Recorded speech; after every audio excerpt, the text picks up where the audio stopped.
শুধু দর্শক মন্ডলী যারা আপনারা আমার সঙ্গে এই ভিডিও দেখছেন, আপনাদেরকে অভিনন্দন জানাচ্ছি। আজকে আজকে হচ্ছে 21 তারিখ, 21শে জুলাই 2025, সকাল 11:10। এরকম একটি সময় আমরা আছি এখন বালিখোলা মাছের আড়তে। বালিখোলা মাছের আড়ত হচ্ছে মিঠামইনে যাওয়ার যে মুখ বা যেখান থেকে ফেরি যায়, সেরকম একটি জায়গায়। আপনারা দেখতে পাচ্ছেন যে পিছনে নদী, পিছনে হাওর, পিছনে এই যে ঘরের পিছন থেকে হাওর দেখা যাচ্ছে। এবং এখানে হাটটি বসে, মাছের আড়তটি বসে অনেক সকাল থেকে। আমরা একটু দেরি করে এখানে এসেছি, যদিও আমরা দেরি করে এসেছি, তাও দেখা যাচ্ছে যে অনেক মাছ এখানে ক্রয় বিক্রয় হচ্ছে। দেখেন এখানকার অধিকাংশ মাছ কিন্তু এখানে থাকে না, এখান থেকে অন্য জায়গায় চলে যায়।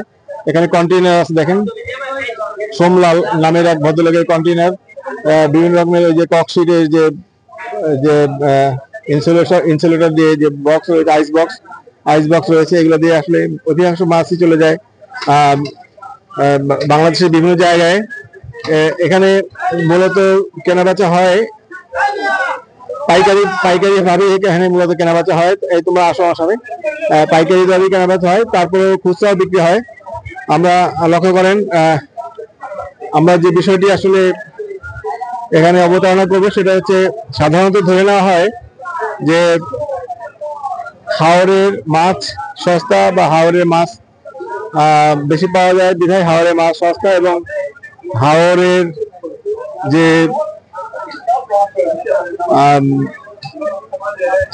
মাছের যে প্রকৃতি সেইটি ভালো, অর্থাৎ হাওরের মাছের স্বাদও ভালো, সেই কারণে হাওরের মাছ মানুষ বেশি পছন্দ করে।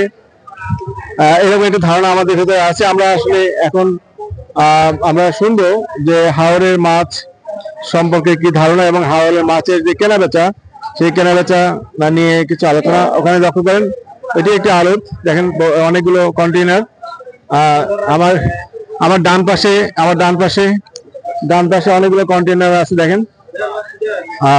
এই কন্টেইনার গুলো থাকা মানেই হচ্ছে এখন অনেকগুলো কন্টেইনার, বিরাট বিরাট হাট। এই হাওরের যত মাছ এখান থেকে আসলে এই বাংলাদেশের বিভিন্ন জায়গায় চলে যায়। আমি জানি না দেশের বিভিন্ন জায়গায় চলে যাওয়া ছাড়াও এটি বিদেশে যায় কিনা, সেটা আমি জানবো। আমরা আজকে একটু আলোচনা করবো। এখানে দুজন আড়তদার ভাই আছেন, মুরব্বী আছে। আরেকজন কোথায় গেল? আরেকজন ছেড়ে। আচ্ছা আচ্ছা ভাই, আপনার নাম কি? মোহাম্মদ আর্জুনিয়া। মোহাম্মদ আর্জুনিয়া। আচ্ছা, আপনি কত বছর ধরে এখানে মাছের ব্যবসা করেন? 1996 থেকে। 1996 সাল থেকে উনি এখানে মাছের ব্যবসা করেন। আচ্ছা, মাছ কি আগের চেয়ে বেশি পাওয়া যায় না কম পাওয়া যায়? অনেক কম। কেন কম পাওয়া যায় আমার মনে হয়? কেন কম পাওয়া যায় যে এই মাস্টার বেশি শাসন করে। মানে এই যে একটা চায়না জাল বাড়ে, যে জাল পাইতে তো এলাকায় সারা রাইতে এটা ক্ষতি করতে। আরেক হলো যে কদিন পরে মাছ এই যে নদী, এই যে বিল আছে না, বিল হিচ্ছে গ্যাস ট্যাবলেট মারি দেয়, বিষাক্ত ট্যাবলেট, এটা মারি দেয়, মাছ সব মরে বাইতে পারে। এই জন্য মাছের কমে যায়। বিষাক্ত ট্যাবলেটের মাধ্যমে মাছ আহরণ করা হয়, বিলুপ্ত হয়ে যায়, ব্যাপক হারে এগুলো মরে যায়।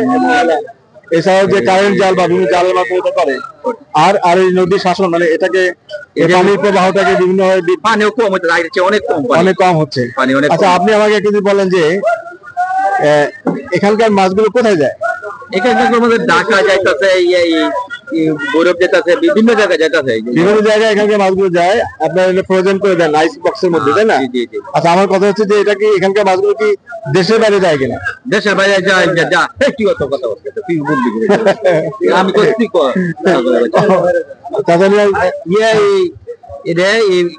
সিডাং যায় গেলে স্টার মাছটা, গুলশা মাছটা, বাই মাছের জাতের মাছটা যায় চিড়াগাং। এখন না, আরো কদিন পরে চিড়াং যায়, চিড়াং থেকে বাইরে যায় বেশি মাছটা। আচ্ছা, কেন এখানকার মাছ বাইরে যায়? দাম বেশি পায় সেই কারণে নিশ্চয়ই। তো আমাকে আরেকটা যদি বলেন যে এই হাওর এলাকায়, এই হাওরের মধ্যে বিভিন্ন বাড়িতে বা বিভিন্ন হোটেল আছে না হাওরের মধ্যে, সেই হোটেলগুলোতে আমি খেয়েছি, সেখানে আপনার মাছের হাওরে এত মাছ ধরার পর ওই হোটেলগুলোতে মাছের দাম এত বেশি কেন? এনে হাওরের মাছটার ডিমান্ড একটু বেশি, হাওরের মাছের দাম বেশি, এই জন্য। মানে কেন বেশি? আমি এত হাওরের মাছ পাওয়া যায় হাওরের মধ্যেই, যে হোটেলগুলোতে আমি যে মাছ খাই, যে দুটুকরা মাছ মনে করেন কি হোটেল আছে বা একটা, সেখানে খাওয়ার পর দেখা যাচ্ছে যে ঢাকা শহরে যা দাম তার চেয়ে বেশি দাম কেন হয়? এর দাম অনেক সময় পর্যটক যা দেখে অনেক সময় দাম বাড়ায় আছে পর্যটন দেখে ফার্স্ট টাইম আছে 10 টাকা বানায় পর্যটন দেখা যায় না, ঠিক আছে, ঠিক আছে, যদি পর্যটন এখানে আসে পর্যটক সে একটু বেশি দামে কিনতে চাইবে, এটা দোষের কিছু না, সেটা আমি বিশ্বাস করি। তো আসলে আমাদের যে ধারণা, সাধারণ দর্শকদের যে ধারণা যে হাওরের মাছের দাম কম, আসলে হাওরের মাছের দাম কম না, কিন্তু হাওরের মাছের স্বাদ অনেক ভালো, স্বাদ অনেক ভালো। এবং হাওরের মাছ কমে যাওয়ার কারণগুলো আপনারা শুনেছেন যে বিভিন্ন কারণে হাওরের মাছ কমে যাচ্ছে, দেশি মাছের পরিমাণ কমে যাচ্ছে, এটি কারণ আপনারা শুনেছেন।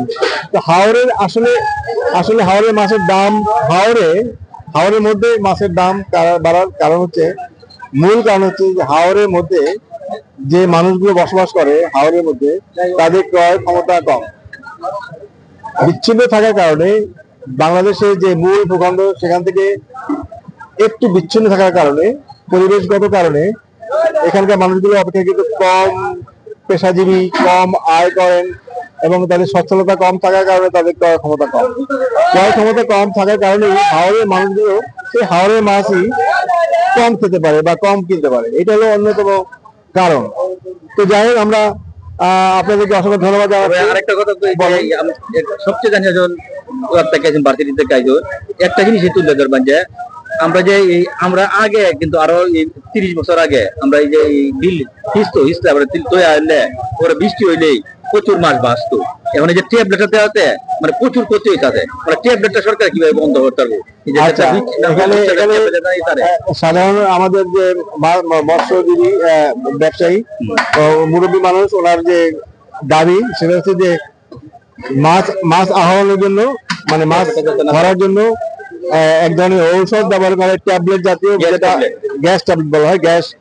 গ্যাস ট্যাবলেট, এখানে আসলে গ্যাস ট্যাবলেটের কারণে অক্সিজেন কমে যায়। আমার কাছে মনে হচ্ছে যে হয়তো বা নির্ধারিত জায়গায় পানিতে অক্সিজেন কমে যাওয়ার কারণে মাছগুলো ভেসে ওঠে এবং সেই মাছগুলোকে ধরে নিয়ে আসে। তো যেখানে মাছ চাষের জন্য আমরা অক্সিজেন দেই, আমরা যখন মাছ পরিবহন করি তখন আপনি লক্ষ্য করবেন যে হাত দিয়ে নাড়াচাড়া করা হয় বা মেশিন দিয়ে নাড়াচাড়া করা হয় যাতে অক্সিজেন যাতে এখানে পানিতে ঢোকে।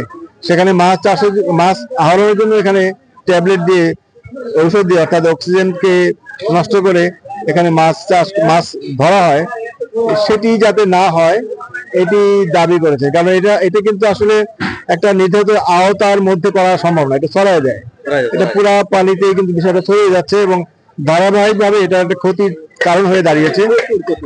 এটির প্রভাব ইতিপূর্বে যখন এটি ব্যবহার করা শুরু হয়েছে তারপর থেকেই আসলে মাছের আহরণ বা মাছের চাষ বা মাছের যে পরিমাণটা কমা শুরু হয়েছে। এটি খুবই অ্যালার্মিং। সাধারণ আমাদের যে যিনি মাছের ব্যবসায়ী, উনি 96 সাল থেকে মাছের ব্যবসা করে থাকেন, ওনার দাবি, এবং উনি এখানকার, আমি বিশ্বাস করি উনি মাছের আড়তে বা এলাকায় আপনি একজন স্থানীয় এবং উনি একজন প্রতিনিধিও বটে। তো ওনাদের দাবি যাতে করে হাওরকে রক্ষা করার জন্য, হাওরের মাছকে রক্ষা করার জন্য, হাওরের যে ঐতিহ্য সেটি রক্ষা করার জন্য আমাদের এই বিষয়গুলোকে মাথায় রেখে আমাদের চলতে হবে। তবে হাওর ইকোনমিক্স, অর্থাৎ এখানকার মানুষের ক্রয় ক্ষমতা কম, সেই বিষয়টির উপর কিভাবে সরকার মনোনিবেশ করবে সেটা আমরা জানি না, সেটা নীতি নির্ধারণী পর্যায়ের মানুষরাই সেটি করবেন। সাধারণ যে চাষি বা মৎস্যজীবী তাদের যে দাবি সেটি পূরণ করার জন্য আপাতত আমাদের অনুরোধ। সবাইকে অসংখ্য ধন্যবাদ। আমার সাথে আমার দুজন ছাত্র রয়েছে এবং ক্যামেরাম্যান রয়েছে। এই ছাত্র দুজন আমার সাথে আমার বিশ্ববিদ্যালয় থেকে এসেছে। তোমাদেরকে অসংখ্য ধন্যবাদ আমার সাথে সময় দেওয়ার জন্য। সবাইকে ধন্যবাদ, ভালো থাকেন।